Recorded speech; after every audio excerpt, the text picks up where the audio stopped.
এমন একটি উন্নত শহর যা একদিনেই সমুদ্রের গভীরে তলিয়ে গিয়েছিল।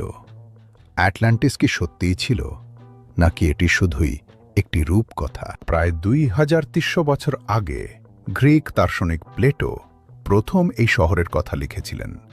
তার মতে অ্যাটলান্টিস ছিল তৎকালীন বিশ্বের সবচেয়ে উন্নত এবং সম্পদশালী এক দেশ। প্লেটোর বর্ণনা অনুযায়ী এক ভয়াবহ প্রাকৃতিক দুর্যোগে মাত্র একদিন এবং এক রাতের মধ্যে পুরো অ্যাটলান্টিস শহর সমুদ্রের অতল গহ্বরে হারিয়ে যায়।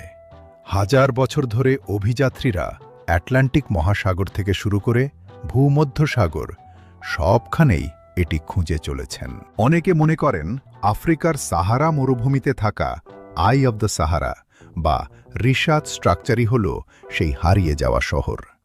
আবার অনেকের মতে এটি আজও অ্যাটলান্টিক মহাসাগরের গভীরে অক্ষত অবস্থায় আছে। আপনার কি মনে হয়, অ্যাটলান্টিস কি কোনোদিন খুঁজে পাওয়া যাবে? কমেন্টে আপনার মতামত জানান।